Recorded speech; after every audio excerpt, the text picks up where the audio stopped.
Hello दोस्तों, आज हम लोग हिंदी का कुछ महत्वपूर्ण क्वेश्चन देखेंगे। ठीक है, जो टेस्ट टाइप का है आप लोगों का। और ये जो है वो बहुत इंपॉर्टेंट क्वेश्चन है बोर्ड के लिए। ठीक है, तो आप लोग इसको अच्छे से देख लीजिएगा और याद कर लीजिएगा। तो हम लोग देखते हैं अगला क्वेश्चन। मतलब पहला क्वेश्चन, सब पुराने अच्छे नहीं होते, सब नए खराब नहीं होते। यह उक्ति जो है किनके द्वारा कही गई है? विवेकानंद के द्वारा, रामकृष्ण परमहंस के द्वारा, हजारी प्रसाद द्विवेदी के द्वारा या कालिदास के द्वारा? तो आप लोग को 5 सेकंड का टाइम दिया जाता है। ठीक है, आप लोग देख सकते हैं इसका आंसर क्या होगा और बता भी सकते हैं कमेंट में। ठीक है, तो विवेकानंद के द्वारा तो ये उक्ति नहीं कहा गया है। ठीक है, ना रामकृष्ण परमहंस के द्वारा। हजारी प्रसाद द्विवेदी के बारे में आप लोग पढ़े होंगे 10th के बुक में। ठीक है, जो इसका क्या बोलते हैं कहानी है, एक नाखून क्यों बढ़ते हैं। ठीक है, उसके लेखक हैं, उसके रचयिता बोल सकते हैं। और ये जो सब पुराने अच्छे नहीं होते, सब नए खराब नहीं होते, यह उक्ति जो है कालिदास के द्वारा कही गई है। ठीक है, चलिए हम लोग अगला क्वेश्चन देखते हैं। गुणवाचक विशेषण है। गुणवाचक विशेषण किसे कहते हैं? जो किसी भी व्यक्ति या किसी का भी गुण बताता हो, अच्छाई बुराई, मतलब जो भी बताता हो। तो 3 किलो तो गुण होगा नहीं, ये क्या है? परिमाणवाचक विशेषण। हाँ, तो ये क्या है? 3 किलो। 3 किलो जो है वो क्या है? संख्यावाचक, क्योंकि यहाँ पे संख्या दिया हुआ है। 4 है, ये भी संख्या है। ठीक है, अधिक मतलब ज्यादा बता रहा है, तो ये भी गुणवाचक नहीं होगा।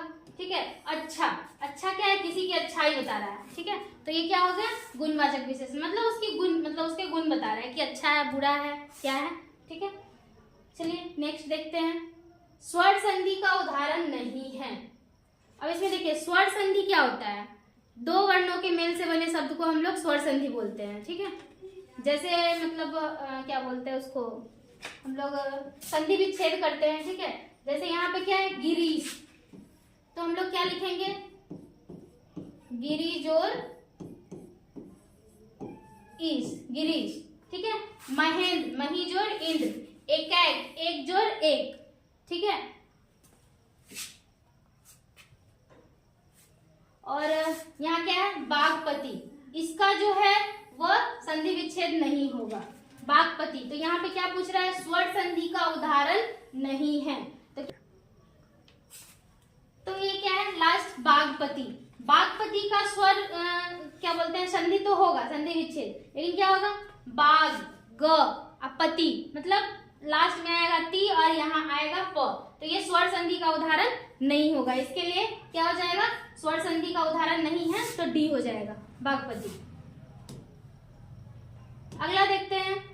सदियों की ठंडी बूझी राख, सब बुगा उठी, मिट्टी सोने का ताज पहन इठलाती है। यह पंक्ति है दिनकर की, निराला की, महादेवी की, अज्ञेय की। अब इन चारों में से किन की पंक्ति है? ठीक है, क्या है? सदियों की ठंडी बूझी राख सुबुगा उठी है, मिट्टी सोने का ताज पहन इठलाती है। यह पंक्ति किनके द्वारा है?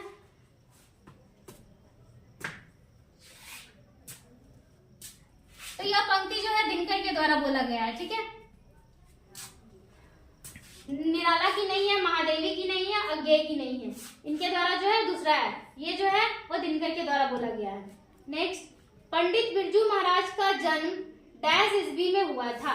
पंडित बिरजू महाराज का जन्म किस ईस्वी में हुआ था? 1935, 1936, 1937, 1938। तो पंडित बिरजू महाराज का जो जन्म है वो 1938 में हुआ था। ठीक है, मैक्स मुलर ने डैश वर्ष की अवस्था में लिप्जिंग विश्वविद्यालय में संस्कृत अध्ययन प्रारंभ किया। मैक्स मुलर जो थे वो किस वर्ष की अवस्था में जो है वो संस्कृत अध्ययन का मतलब स्टार्ट किए थे, संस्कृत पढ़ना स्टार्ट किए थे? 15, 16, 17, 18। तो 18 वर्ष यहाँ पे जो हो जाएगा वो 18 वर्ष की अवस्था में उन्होंने संस्कृत अध्ययन प्रारंभ कर लिया था, मतलब संस्कृत को शुरू कर लिया था पढ़ना। फ्रांस का प्रमुख कला केंद्र रहा है। एफिल टावर, अविन्यो एवं विदोनो, इनमें से कोई नहीं। फ्रांस का जो प्रमुख कला केंद्र कौन रहा है? अविन्यो। ठीक है, अविन्यो यहाँ पे बहुत सारे सांस्कृतिक कार्यक्रम भी कराए जाते थे। और यहाँ पे क्या बोलते हैं उसको, समारोह का भी आयोजन किया जाता था, इसलिए इसको प्रमुख कला केंद्र माना जाता है। नेक्स्ट है जीत जीत में निखरत हूँ, पाठ की विद्या है। साक्षात्कार, निबंध, कहानी, काव्य, मतलब कैसी विद्या है, निबंध है, कहानी है, काव्य है या साक्षात्कार है। जीत जीत में निखरत हूँ, तो ये क्या है, साक्षात्कार है, साक्षात्कार है, ठीक है। निबंध नहीं है, कहानी नहीं है, ना ही काव्य है। नेक्स्ट है दुर्दांत मानवीय विभीषिका का चित्रण करने वाली कविता है। एक वृक्ष की हत्या, अक्षर ज्ञान, हिरोशिमा, जनतंत्र का जन्म, मतलब मानवीय विभीषिका का चित्रण करने वाली, ठीक है, कौन है, हिरोशिमा, जिसमें मानव के बारे में भी बताया गया है, ठीक है। नेक्स्ट है अधर्म में कौन सा उपसर्ग है। अब उस उपसर्ग क्या होता है, जो पहले लगाया जाता है, ठीक है, उसे हम लोग उपसर्ग कहते हैं। तो अधर्म में क्या हो जाएगा, अध, अ या अध, अध, अर्म, तो यहाँ पे क्या है, अ है, ठीक है, तो उपसर्ग क्या हो जाएगा, अ हो जाएगा, तो इसका हो जाएगा 10 का ए। नेक्स्ट है हिंदी के आदि कवि है। हिंदी के आदि कवि किसे माना जाता है, चंद बरदाई, अमीर खुसरो, बिहारी लाल या शरद पाल। तो हिंदी के जो आदि कवि हैं, ठीक है, पहले और आखिरी सब जो है इन्हीं को माना जाता है, शरद को पहला भी इन्हीं को बोल सकते हैं, मतलब अगर यहाँ पे रहेगा हिंदी के पहले आदि कवि कौन है तो भी यही होगा, और आखिरी कौन है तो यही होगा, ठीक है, मतलब शुरू से लेके अंत तक यही रहेगा।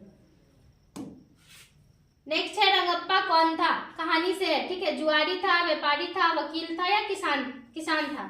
तो रंगप्पा जो था वो क्या था, जुआरी था, जो बार बार मंगम्मा से क्या मांगता था, पैसे मांगते रहता था, कर्ज मांगते रहता था, ठीक है। लेखक के घर में मछली कौन खाता था। लेखक के घर में जो है मछली कौन खाता था, लेखक, पिता, माँ, बहन। तो पिता उसके जो है वो मछली खाते थे, बहन तो रूम में छटपटाती थी, रोती थी, ठीक है, और क्या है, पिता जो है उसके मछली खाते थे। लेखक के रिश्तेदार ने बहादुर पर क्या आरोप लगाया। लेखक के रिश्तेदार ने जो है वो बहादुर पर कौन सा आरोप लगाया था, पैसे चुराने का, गहने चुराने का, अंगूठी चुराने का, मोती चुराने का। तो जो लेखक थे उनके रिश्तेदारों ने बहादुर पे जो इल्जाम लगाया था वो पैसे चुराने का लगाया था, ठीक है, कि पैसा चोरी कर लिया है। चलिए नेक्स्ट है मेरे बिना तुम प्रभु पाठ के लेखक है।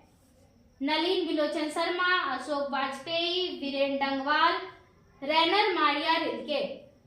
मेरे बिना तुम प्रभु, इसके जो लेखक है, ठीक है, वो रैनर मारिया है।